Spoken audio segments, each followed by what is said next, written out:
जय हिंद मेरे चैंपियंस। तो आज हम लेकर गए हैं 15 मिनट की एक और वीडियो, जिसमें हम लोग आज सत्ता की साझेदारी का रिवीजन करेंगे, रैपिड रिवीजन करेंगे। और मैं यकीन दिलाता हूं कि इस रिवीजन में हम लोग सब कुछ कवर करने वाले हैं। मतलब कुछ भी ऐसा नहीं छूटेगा जो वन शॉट में आप कवर करते हो, यहाँ कवर ना हो।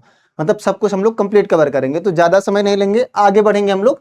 तो सबसे पहला टर्म जो हमारे सामने आता है वो है ना सत्ता की साझेदारी। आपको कंफ्यूजन होती है कि सर आप सत्ता की बात करते हैं, साझेदारी की बात करते हैं, असल में ये है क्या? तो सत्ता का मतलब लाला होता है शासन। ध्यान से समझ लेना, सत्ता का मतलब होता है शासन, पावर की किस तरीके से सरकार चलती है। अब इसकी साझेदारी क्या है? तो जो साझेदारी शब्द है, इस साझेदारी शब्द का अर्थ होता है बंटवारा। मैं सबसे पहले ऐसे आपको बता देता हूं, फिर एक्सप्लेन करता हूं। अब ध्यान से समझना, लोकतांत्रिक व्यवस्था में किसी एक व्यक्ति, दल या समुदाय के हाथों में पूरी शक्ति ना देकर, ठीक है, यहां तक आप समझ लो। इधर आप देखोगे सारी पावर, मतलब लेजिस्लेचर कानून बनाने की शक्ति, एग्जीक्यूटिव एग्जीक्यूट करने की पावर, और जुडिशरी एक ही व्यक्ति को दे दी गई है। ऐसे सिस्टम को हम लोग क्या कहते हैं? राजतंत्र कहते हैं। इसे लोकतंत्र नहीं कहते हैं, और इसे सत्ता की साझेदारी भी नहीं कहते हैं। तो ये सत्ता की साझेदारी है, नहीं है, ना देकर उसे विभिन्न व्यक्तियों, संस्थाओं और सरकारों द्वारा सामाजिक समूहों के बीच में बांटने की व्यवस्था को क्या कहते हैं? सत्ता की साझेदारी कहते हैं।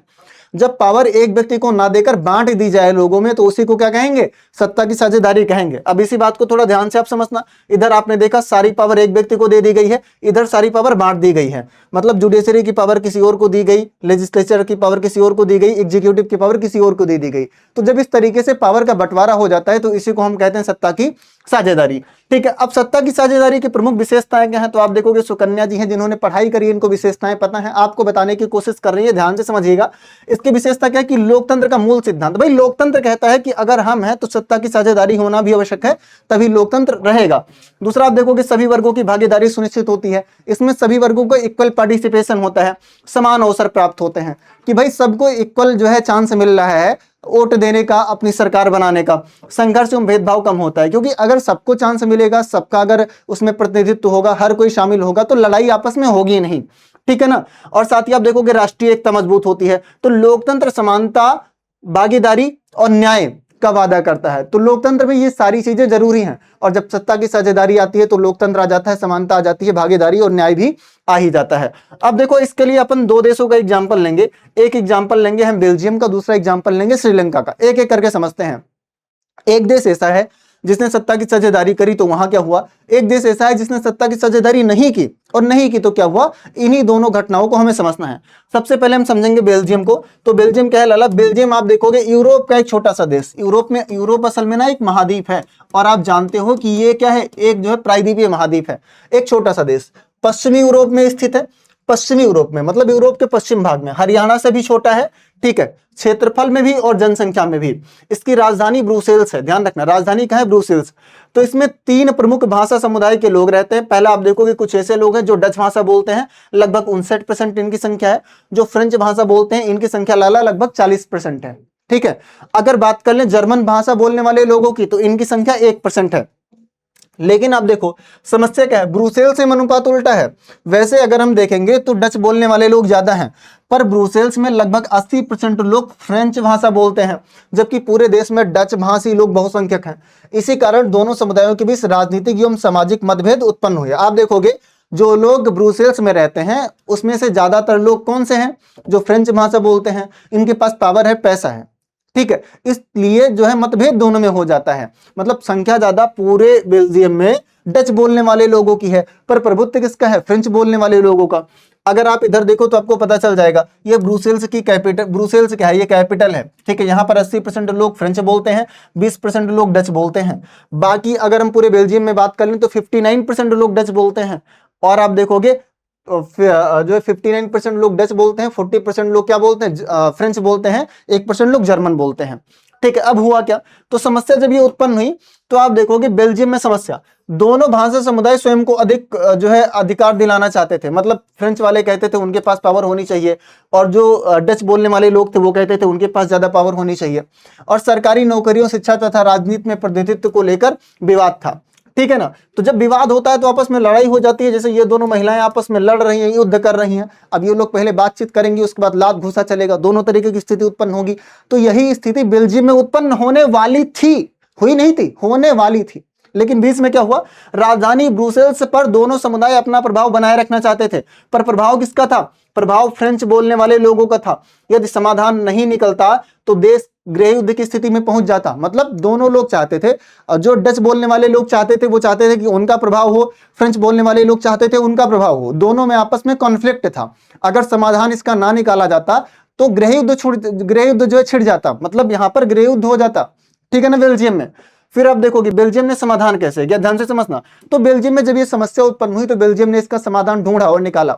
तो पहला आप देखोगे समाधान क्या था, इन्होंने किया क्या, सत्ता की साझेदारी का मॉडल प्रस्तुत किया। अब इसमें इन्होंने जो है दोनों को बराबर अधिकार दे दिए, ध्यान से समझेंगे।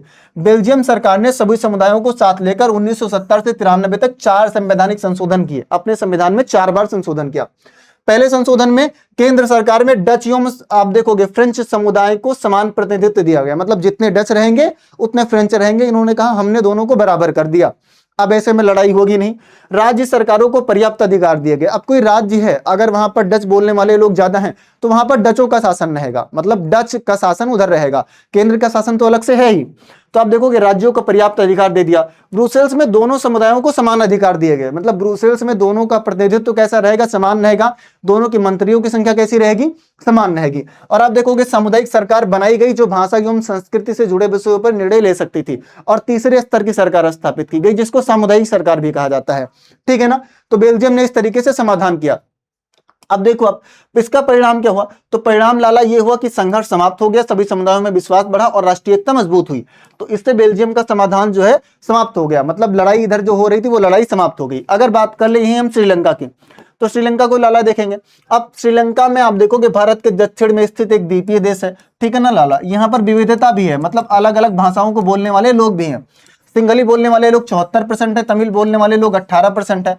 इस 18 में भी आप देखोगे 5% क्या है, 5% जो है भारतीय तमिल बोलने वाले लोग हैं, ठीक है ना। और 13% क्या है, 13% लाला आप देखोगे तो श्रीलंकाई तमिल है, ठीक है ना। इस तरीके से बटे हुए हैं। अब आप देखोगे ये श्रीलंका का सोशल डिवीजन है जो आपको देखने को इधर मिलेगा।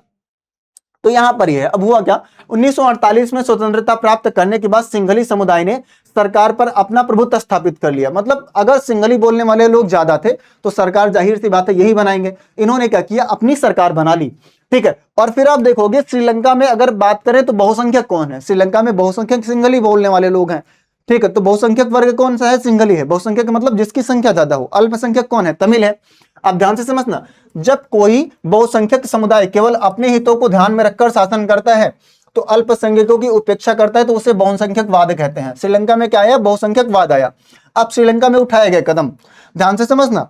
श्रीलंका में जब बहुसंख्यकवाद आया तो श्रीलंका में सिंघली लोगों ने कुछ कदम उठाया, सिंघली भाषा को एकमात्र राजभाषा बना दिया। अरे लाला, ये अगर सिंघली भाषा को राजभाषा बना देंगे तो तमिल बोलने वाले लोगों की तो अवहेलना होगी। तमिल बोलने वाले लोग तो परेशान हो जाएंगे कि हमारी भाषा को कोई महत्व ही नहीं दिया जा रहा। आप देखोगे बौद्ध धर्म को विशेष संरक्षण दिया गया। भाई क्यों किसी धर्म को संरक्षण देना, कई सारे ऐसे लोग हैं जो हिंदू धर्म फॉलो करते हैं, पर इन्होंने महत्व किसको दिया, बौद्ध धर्म को दिया।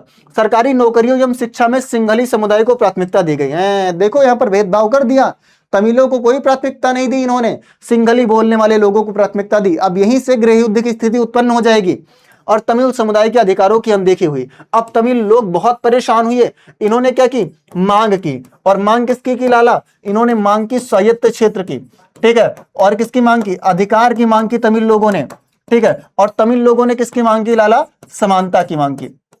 और जब इनकी बात को नहीं माना गया तो आप देखोगे इन्होंने गठन कर लिया किसका, LTTE, जिसको लिट्टे कहते हैं, ठीक है, liberation tigers of Tamil Eelam का गठन कर लिया।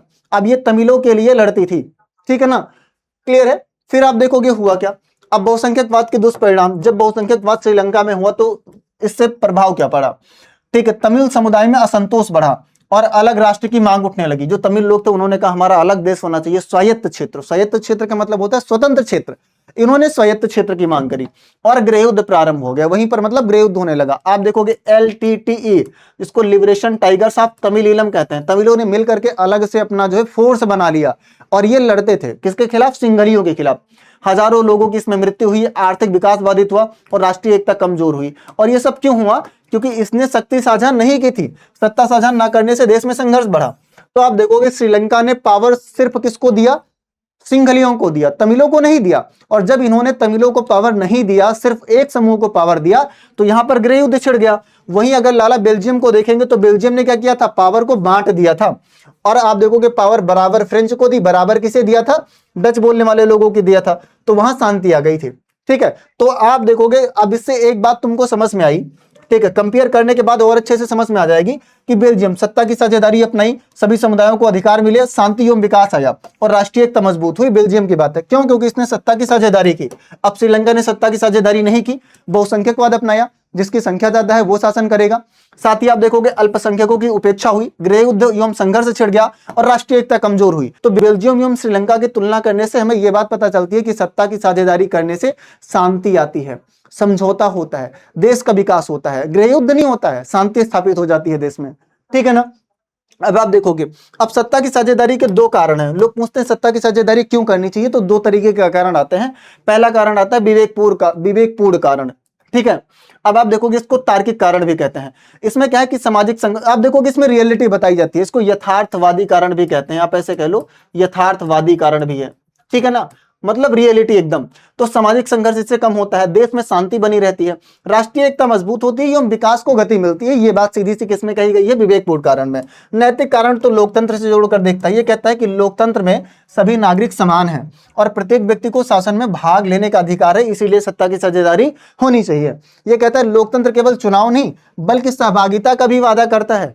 तो लोकतंत्र अगर है तो सत्ता की साझेदारी का होना भी आवश्यक है। ठीक है, अब आप देखोगे सत्ता की साझेदारी के रूप हैं। लाला सत्ता की साझेदारी कई तरीके से की जाती है और उन तरीकों के बारे में भी आज हम समझेंगे। तो आप देखोगे लोकतंत्र में सत्ता का बंटवारा मुख्यतः 4 प्रकार से होता है। पहला आप देखोगे सरकार के विभिन्न अंगों के बीच, दूसरा सरकार के विभिन्न स्तरों के बीच, और तीसरा आप देखोगे विभिन्न सामाजिक समूहों के बीच, चौथा आप देखोगे राजनीतिक दलों एवं दबाव समूहों एवं आंदोलनों के बीच। तो ये शक्ति का बंटवारा है जो अलग अलग तरीके से होता है। अब एक एक करके डिटेल समझते हैं। पहला अगर आप लाला देखोगे तो पहला क्या है? सरकार के विभिन्न अंगों के बीच। तो सरकार के विभिन्न अंग क्या है? पहला अंग विधायिका है, जिसका काम क्या है? कानून बनाना। कानून बनाने की शक्ति किसी और को दे दी। दूसरा आप देखोगे कार्यपालिका। कार्यपालिका का काम क्या है? कानून को लागू करना। तो कानून को लागू करने की शक्ति किसी और को दे दी। और तीसरा अगर हम देखेंगे तो वो है न्यायपालिका। अब भाई न्यायपालिका का काम क्या है? कानून को रिव्यू करना। तो रिव्यू करने की पावर हमने किसी और को दे दी। ठीक है ना। अब आप देखोगे इसी को क्या कहा जाता है? शक्ति का पृथक्करण कहा जाता है, सेपरेशन ऑफ पावर्स। और यहीं से चेक एंड बैलेंस का सिस्टम बनता है हमारे संविधान में। क्लियर है ना। तो ये क्या करता है? आप देखोगे जुडिशरी के बारे में एक बात और क्लियर है कि ये हमारे कानून की रक्षा करती है। क्या इतनी बात आपको समझ में आई? बताना जरा। आगे अगर बढ़ेंगे तो हम लोग देखेंगे, ठीक है ना, कि सरकार के विभिन्न स्तरों के बीच। तो पहला हमने क्या देखा कि सरकार के विभिन्न अंगों के बीच पावर का बंटवारा है। दूसरा देखा सरकार के विभिन्न स्तरों के बीच। तो विभिन्न स्तरों के बीच कैसे होता है? पहला आप देखोगे केंद्र सरकार। अब केंद्र सरकार वो सरकार है जो संपूर्ण देश पर शासन करती है, उसको हम केंद्र सरकार कहते हैं। ठीक है। दूसरा आप देखोगे राज्य सरकार। तो राज्य सरकार एक राज्य विशेष पर ही शासन करती है। मतलब केंद्र सरकार को ज्यादा पावर दी गई कि पूरे देश पर शासन करो, राज्य सरकार को कम पावर दी गई कि तुम सिर्फ राज्य पर शासन करो। और आप देखोगे स्थानीय सरकार। तो स्थानीय सरकार किसी स्थान विशेष पर शासन करती है लाला। इसके भी 2 प्रकार होते हैं।